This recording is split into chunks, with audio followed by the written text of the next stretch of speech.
என்னங்க இருக்கு உங்க தமிழ்ல அப்படின்னு நீங்க யாராவது என்னை பார்த்து கேட்டீங்கன்னா என்னோட பதில் இதுவாகத்தான் இருக்கும்.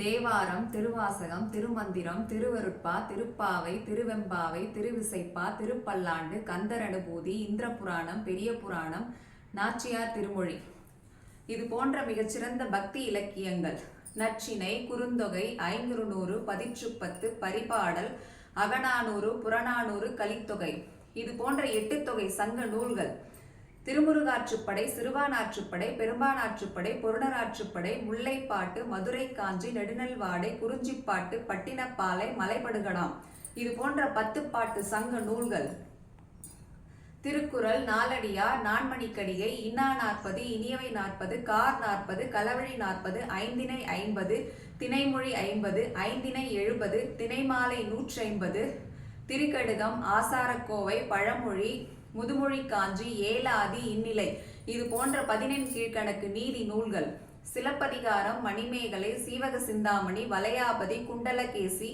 என்னும் 5 பெரும் காப்பியங்கள். ஒரு மொழியின் மிகச்சிறந்த பண்பே செம்மொழிக்கான கீழ்கண்ட 11 தகுதிகளை கொண்டிருப்பதுதான். தொன்மை, தனித்தன்மை, தலைமை பண்புகள், தாய்மைத்தன்மை, நடுவுநிலைமை, கலை பண்பாட்டுத்தன்மை, கலை இலக்கியத்தன்மை, இலக்கண இலக்கிய வளம், மொழி கோட்பாடு, உயர் சிந்தனை.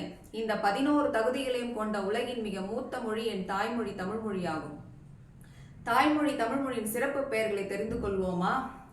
செந்தமிழ், அருந்தமிழ், நறுந்தமிழ், முத்தமிழ், ஒண்டமிழ், வண்டமிழ், தண்டமிழ், தெளிதமிழ், மூவாத்தமிழ், கன்னித்தமிழ், தெய்வத்தமிழ். நம் முன்னோர்கள் ஒன்று முட்டாள்கள் அல்ல. உண்ணும் உணவு தானியங்களில் நவதானியங்கள் என்று 9 தானியங்களை நிர்மாணித்தான். நவதானியங்களுக்கு அதிபதியாக 9 கிரகங்களை அமைத்தான். நெல்லிற்கு சந்திரன், கோதுமைக்கு சூரியன், துவரைக்கு செவ்வாய், பாசிப்பயிருக்கு புதன், கொண்டைக்கடலைக்கு குரு, மொச்சைக்கு சுக்கிரன், எள்ளிற்கு சனி, உளுந்திற்கு ராகு, கொள்ளிற்கு கேது. நவதானியங்களை 9ஆக நிர்மாணித்த தமிழன் திசைகளை 8ஆக பிரித்தான். கிழக்கு, மேற்கு, வடக்கு, தெற்கு, வடகிழக்கு, வடமேற்கு, தென்கிழக்கு, தென்மேற்கு. திசைகளை 8ஆக பிரித்த தமிழன் இசையை 7ஆக கொடுத்தான். சா, ரி, க, ம, ப, த, நி. இசையை 7ஆக கொடுத்த தமிழன் சுவையை 6ஆக பிரித்தான்.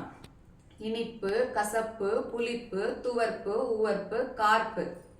சுவையை 6ஆக பிரித்த தமிழன் நிலத்தை 5ஆக பிரித்தான். குறிஞ்சி மலைப்பகுதி, முல்லை வனப்பகுதி, நெய்தல் கடல் பகுதி, மருதம் நீர் மற்றும் நிலப்பகுதி, பாலை வறண்ட பகுதி. நிலத்தை 5ஆக பிரித்த தமிழன் காற்றை 4ஆக பிரித்தான். தெற்கிலிருந்து வீசும் காற்று தென்றல், வடக்கிலிருந்து வீசும் காற்று வாடை, மேற்கிலிருந்து வீசும் காற்று கோடை, கிழக்கிலிருந்து வீசும் காற்று கொண்டல்.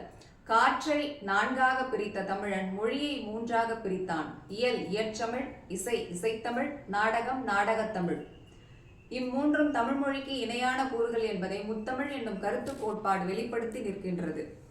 மொழியை 3ஆக பிரித்த தமிழன் வாழ்க்கையை 2ஆக பிரித்தான். அகம், புறம். கணவன் மற்றும் மனைவி வாழும் வாழ்க்கை அகவாழ்க்கை, வெளியில் உள்ள வியாபாரம் மற்றும் சுய ஒழுக்கம் புற வாழ்க்கை. வாழ்க்கையை 2ஆக பிரித்த தமிழன் ஒழுக்கத்தை மட்டும் ஒன்றாக வைத்தான். ஒழுக்கத்தை ஒன்றாக வைத்தான், அதை உயிரினும் மேலாக வைத்தான். இதைத்தான் ஐயன் வள்ளுவர் 2 அடியில் அழகாகச் சொன்னார். ஒழுக்கம் விழுப்பம் தரலான், ஒழுக்கம் உயிரினும் ஓம்பப்படும். வாழ்க தமிழ், வளர்க தமிழ். நன்றி, வணக்கம்.